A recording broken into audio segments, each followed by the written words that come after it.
Hello. Hi. So today it is the 4th of April. I just woke up from a nap and it's almost 10 p.m. and I have so much to do. I have to study, I have to prepare my books for the next day. When other 17-year-olds are heading to bed, Nonhlanhla Mashabana is at her desk. Tonight, she's diving into one of her many textbooks for a late-night study session.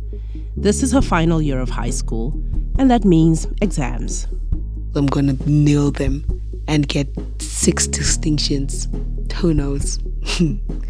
So yeah, I am a little bit dizzy. I've been studying from 6. Early mornings, late nights, extra classes on weekends. Working hard has opened up many opportunities for Nonhlanhla. She's in the school's most exclusive club, the Top Achievers. It comes with a badge which she wears on her blazer every day. It's bright gold with big green letters and says Top 10. I feel good. I feel good about myself. And also I have a word for that. I feel exuberant. EXUBERANT. Exuberant, like feeling over the top. And yeah, I say Nonhlanhla's brother Sfiso barges in to ask if she washed his socks for school. He's 12, but she still calls him her baby brother. Most nights are like this. Lots of interruptions. Like Hlelo, Nonhlanhla's 13-year-old sister, who shares her bed. I don't know if you can hear my younger sister. She is a little bit snoring. Along with her siblings, Nonhlanhla lives with her teenage cousin who moved in a while back. Then there's Nonhlanhla's dad, who likes to watch TV when he gets back from his 12-hour shifts as a security guard. Nonhlanhla's mom is a hairdresser and sells ice pops to kids in the neighborhood. She runs her business from home, which means people are always coming over. And so with all these distractions, Nonhlanhla only gets time to herself at night. Well, sort of. Mom is up watching TikTok and it's almost midnight. I wonder who taught her TikTok because it's definitely not me. Yeah, parents. Nonhlanhla's parents built their home in Ezinambeni, an informal settlement in Emalahleni in the coal belt of South Africa. Their house started as a one-room shelter made of corrugated iron sheeting. After many years of hard work, her parents added more rooms and an outdoor toilet, and they swapped out the metal sheeting with concrete walls and floors. Nonhlanhla feels a sense of duty to pay back her family for supporting her through high school. And as the finishing line approaches, she carries the weight of their hopes and dreams on her shoulders. And going to university might help, but first she needs to get through grade 12, pass her exams, and at the same time apply to university. She started doing that a few days ago. Okay, so today is the 1st of April 2024. I'm in my room. It's 10 minutes past 10. And university applications open today. I am just panicking. I'm panicking every time I try to open the university websites. I just start shaking. There are so many questions in her head. How will she make new friends?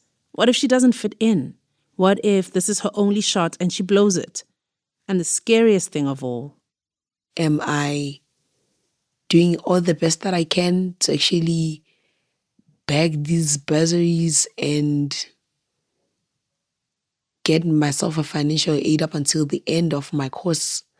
I constantly think, what's going to happen to me? Welcome to Radio Workshop. I'm Lesedi Mogwatle.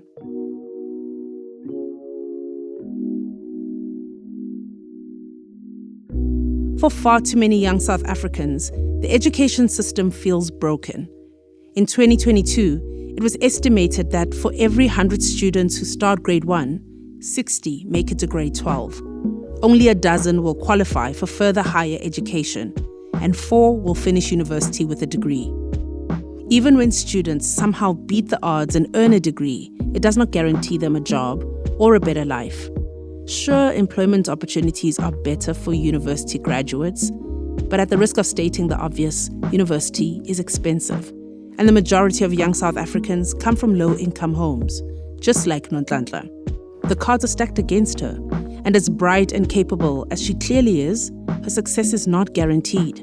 No wonder she's anxious. Nonhlanhla wanted to show you what it's like for her as she navigates a broken system.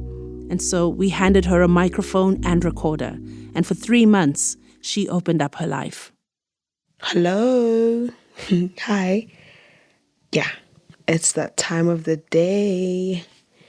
Okay, so today it is the 5th of April, 2024. I am sitting at my table, and in front of me I have... Nonhlanhla is up before dawn. She didn't get a lot of sleep last night, and there's a busy day ahead. So she puts on her uniform and heads off to school. Nonhlanhla will only get home at around 6 p.m. Even though tomorrow is Saturday, she will go back to school for extra math classes. It's a grueling routine for anyone. And with everything she's dealing with, Nonhlanhla finds it tough to talk about. Especially when I am looking for help or when my mental health isn't okay. In moments like these, Nonhlanhla has one place where she turns. I've been looking for words to describe how I've been feeling lately. Nonhlanhla's secret weapon? Her dictionary. I came across this word, tumultuous.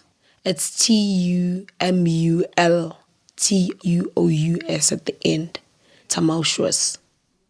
And at other times, zeroing in on the right word helps her express how she wants to feel.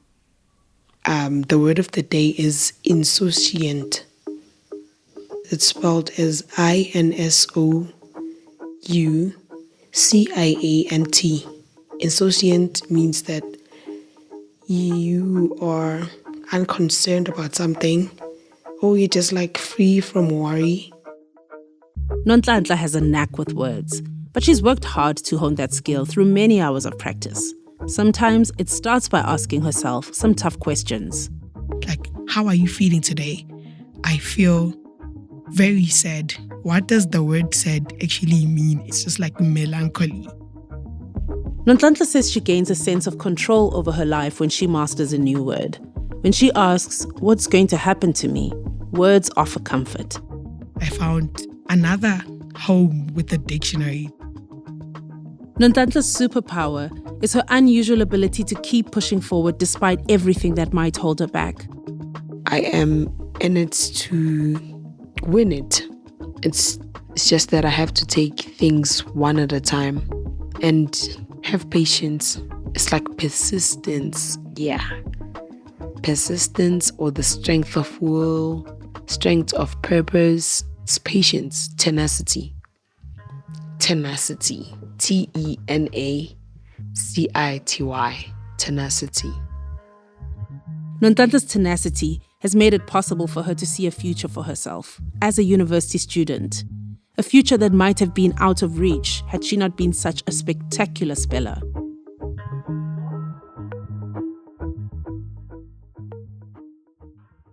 Hello. Today it is the 14th of April. It's Sunday. It's almost midnight.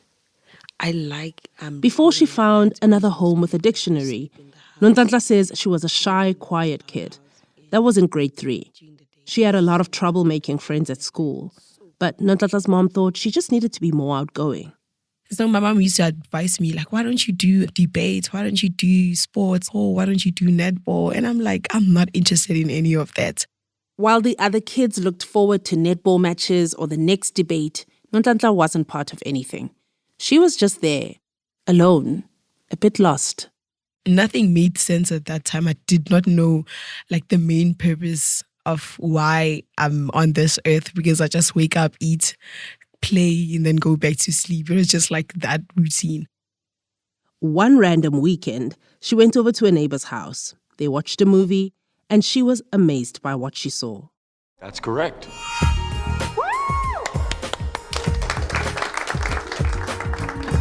Ambidextrous. Ambidextrous. Pterodactyl. Pterodactyl.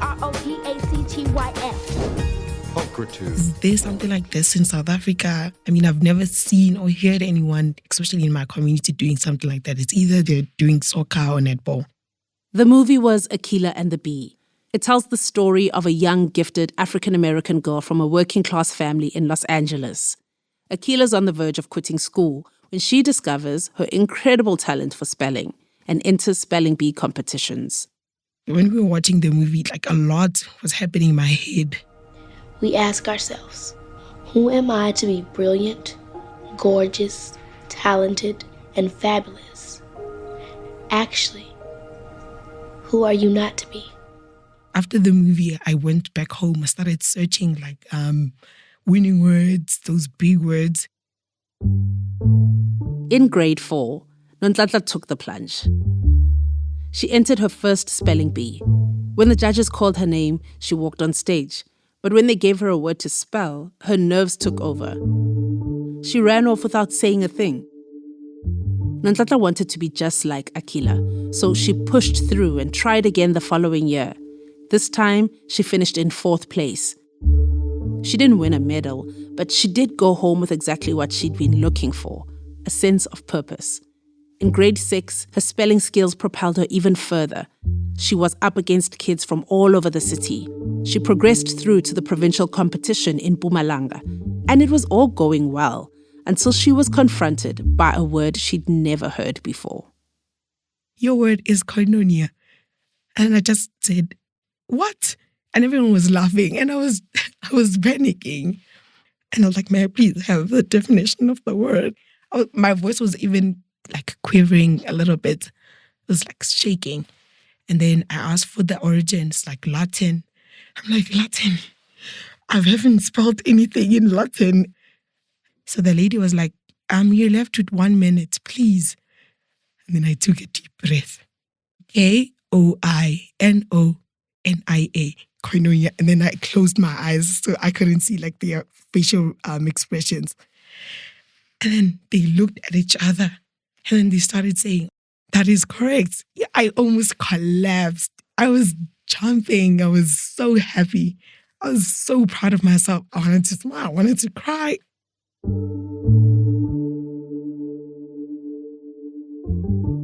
Shy Nonhlanhla made a name for herself as a champion speller and a tough competitor.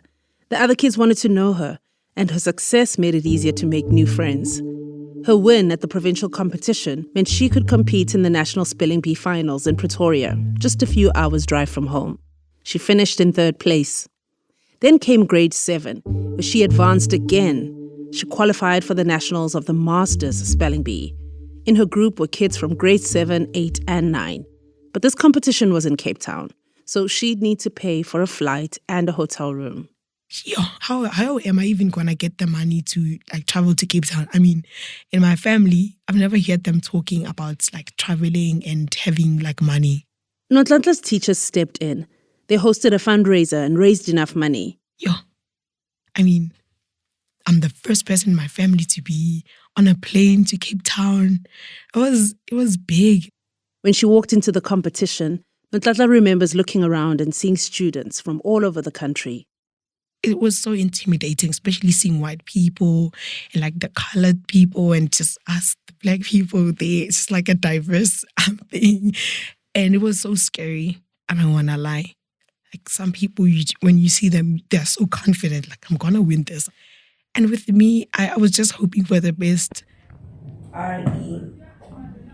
RESTINGLY, interestingly. That is correct. Number 9. That's a cell phone recording of Nonhlanhla from her spelling bee teacher. As you can hear, she breezed through the early stages of the competition and got through to the final elimination round. Your word is harbinger. Harbinger. Harbinger. Please have a definition. The definition of harbinger is a sign that shows that something is going to happen soon. HARBINGER, harbinger. That is correct. Number 11. Nonhlanhla finished in 5th place, and she was hungry for more. At home, local politicians came out to congratulate her. Shy Nonhlanhla was long gone. Nonhlanhla attended Black Hills Skoongezicht Primary School. It's a classic township school. Parents are not required to pay fees, and the school provides stationery, all thanks to a government subsidy. But these kinds of schools are very often overcrowded and provide little individual attention, with around 40 students to one teacher. The following year, Nonhlanhla was on her way to high school, but there was no way she could afford to attend one of the better schools in town. And that's when her spelling skills came to the rescue. Mem Daba is like the one teacher that came when we were celebrating my win after the nationals. Mam Daba teaches at Greendale High School. It's a former Model C school, which means it was once reserved for white kids during Apartheid. Today it's a desegregated government school, far better resourced than most schools in the area. All the white kids are gone. Only black kids are enrolled there. Greendale boasts bigger classrooms, good teachers, sprawling lawns, even sporting facilities. So Mam Daba approached Nonhlanhla's mom and tried to convince her to send Nonhlanhla to her school. But it would be expensive. My mother was like concerned about the fees. Like how are they even gonna pay for school fees? Greendale High is almost 2 hours away from her home. She'd have to take 2 buses each way. But Mam Daba wouldn't take no for an answer. She offered to pay for Nonhlanhla's tuition out of her own pocket. She also invited Nonhlanhla to come live with her so she wouldn't have to travel so far. Eventually, Nonhlanhla's parents accepted Mam Daba's offer to pay for her schooling, but they decided Nonhlanhla would live at home. She'd started Greendale at the beginning of 2020.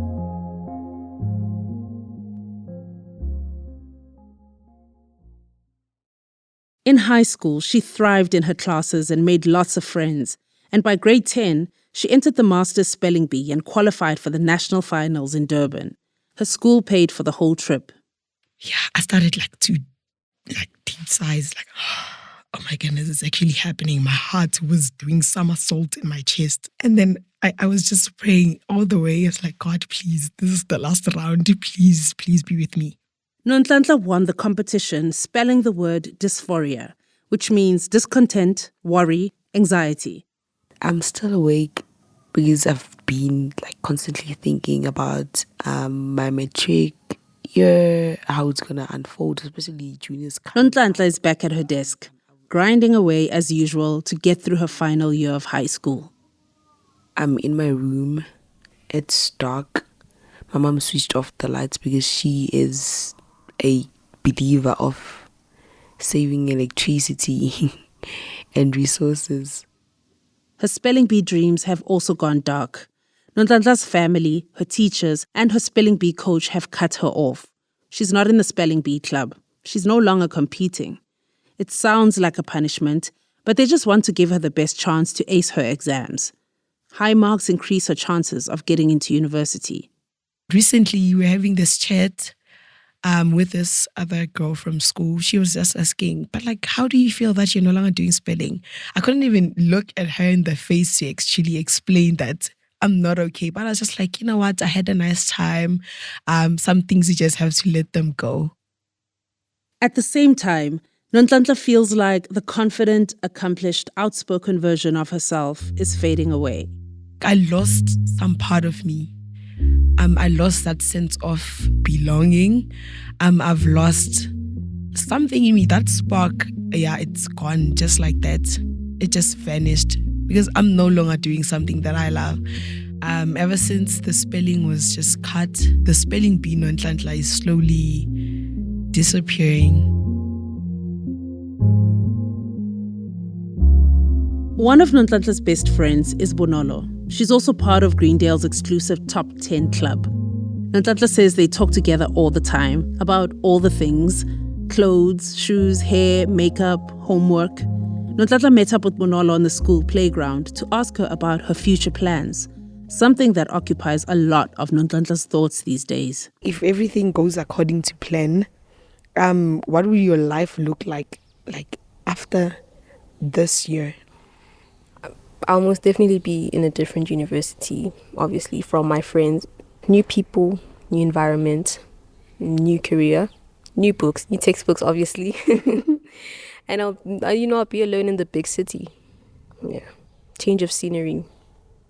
Aren't you like scared of change? Because change can be so hard at times. For me, it's the hardest thing is not change. It's a matter of leaving. It's a matter of how do I explain this in terms of birds. When the young bird leaves the nest, it's scary because not that they're all alone, but everything is new to them. That's how it'll be in university. Everything is new to you. You've never done this before.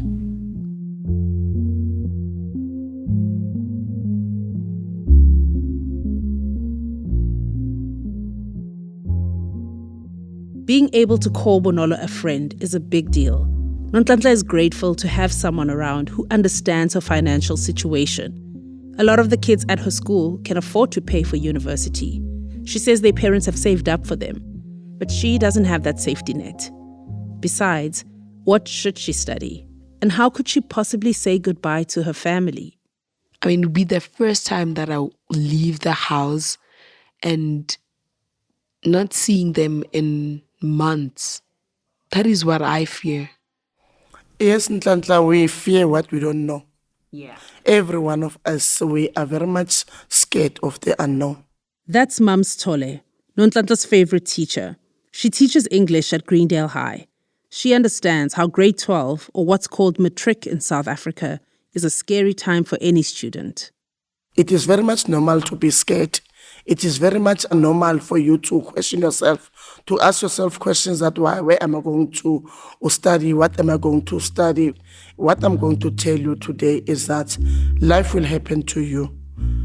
Your future after matric is well designed by fate. We can say even by God himself. So just go with the flow.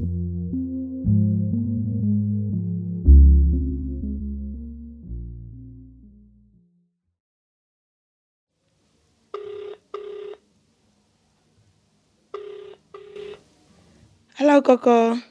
Hello. How are you, Coco? Bye. Yes, Coco, I'm on my way. I'll be there in like 10 to 15 minutes. Okay.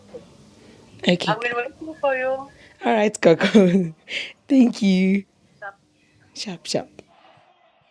It's been a while since Nonhlanhla has seen her grandmother, her gogo, and they have a lot to catch up on. Nonhlanhla is still feeling deeply anxious. She's hoping her dad's mom, will help her feel more at ease. Hello. Hello.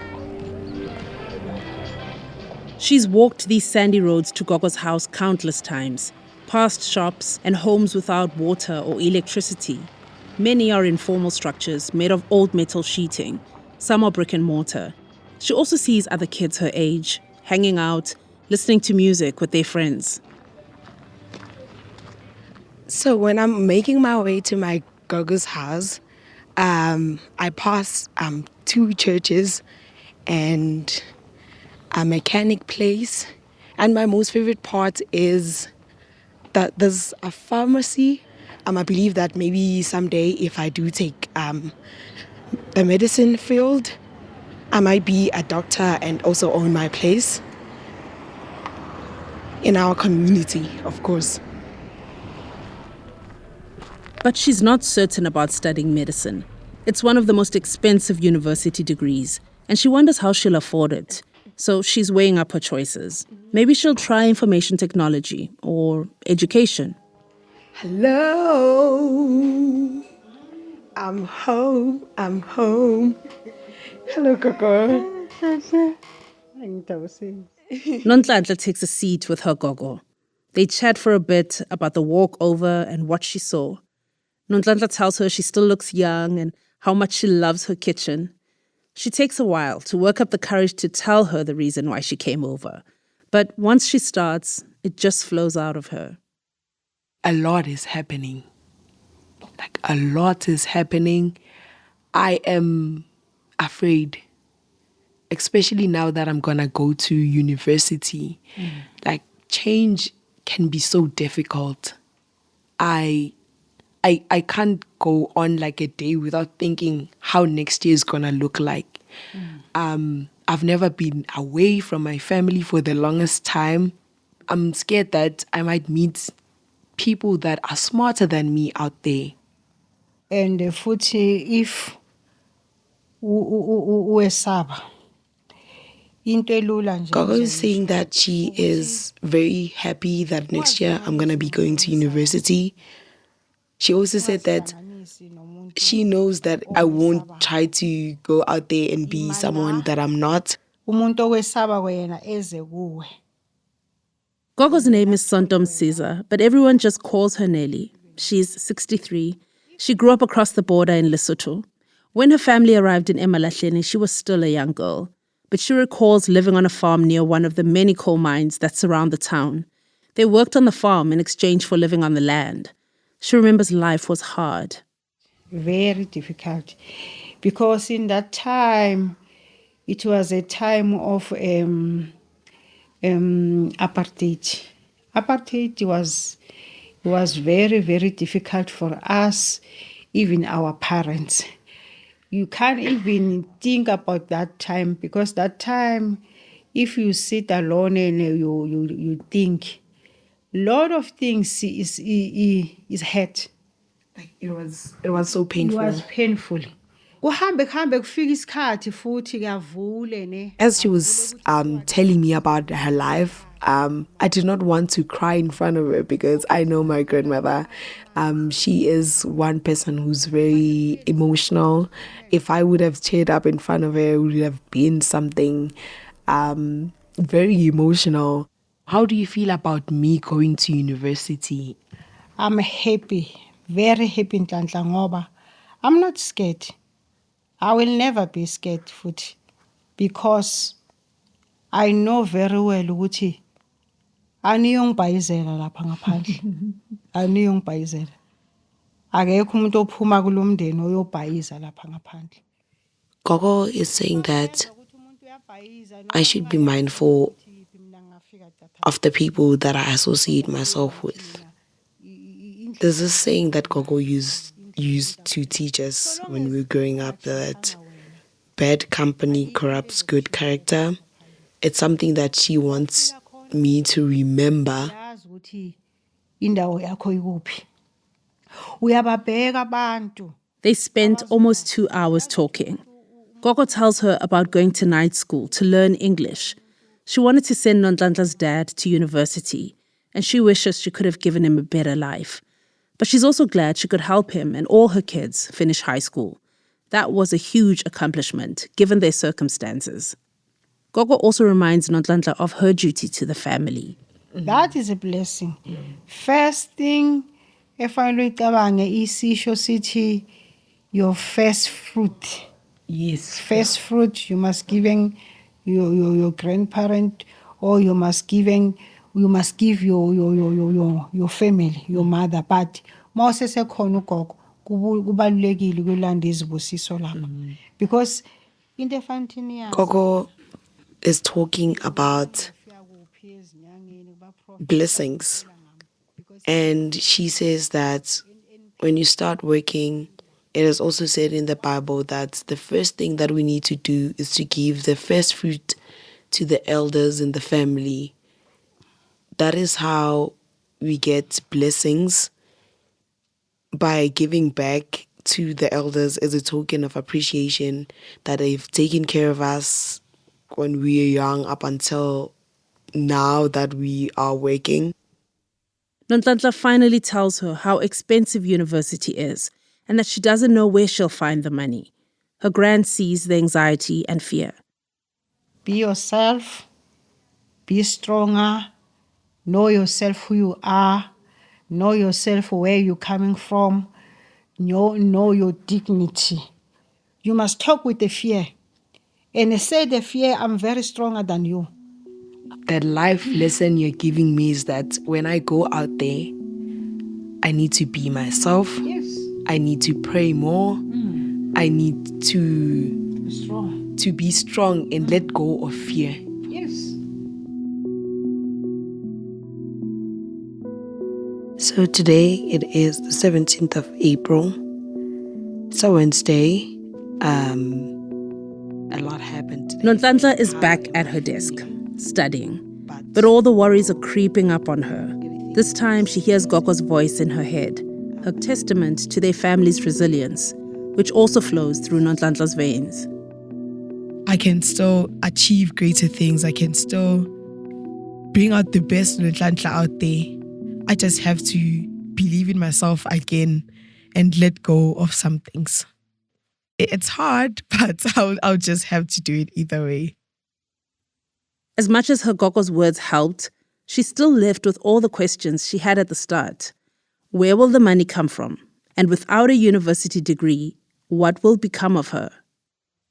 As much as there is a high rate of unemployment, if I go study and finish my studies, what are the chances of me getting like a job?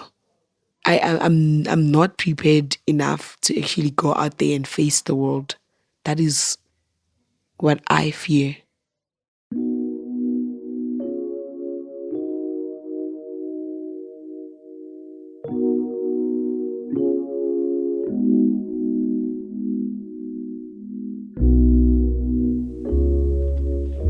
Okay, so before I even go further, like the word of the day is phoenix.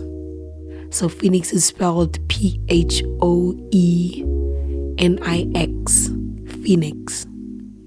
Phoenix. Phoenix.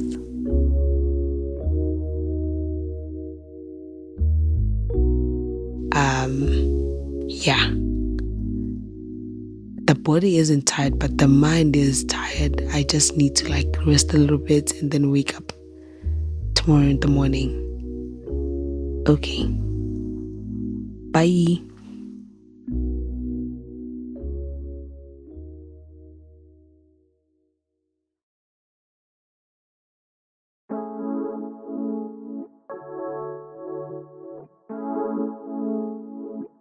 This is not the end. Later in the year, we'll come back to Nonhlanhla as she gets ready for her school dance, takes her final exams, and applies for financial aid. And then the big question, will she get into university? As she walks down the road that has caused so many to stumble, how will Nonhlanhla navigate a broken education system? This story was reported for Radio Workshop by Nonhlanhla Mashabana, a youth reporter at Emalahleni FM, one of the many community radio stations we support. Nonhlanhla, thank you for trusting us with your story and for letting us into your life. Our associate producer, Marianne Nobele, taught Nonhlanhla how to record her audio diaries and conducted interviews with her, all of which were crucial to making this story.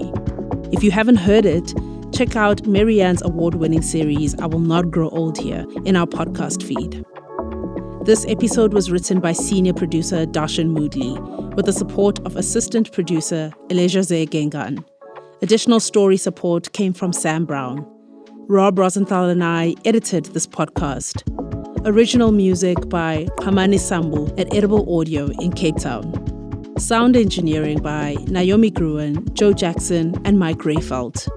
Joe Jackson is our managing producer. Mike Rayfelt is our executive producer.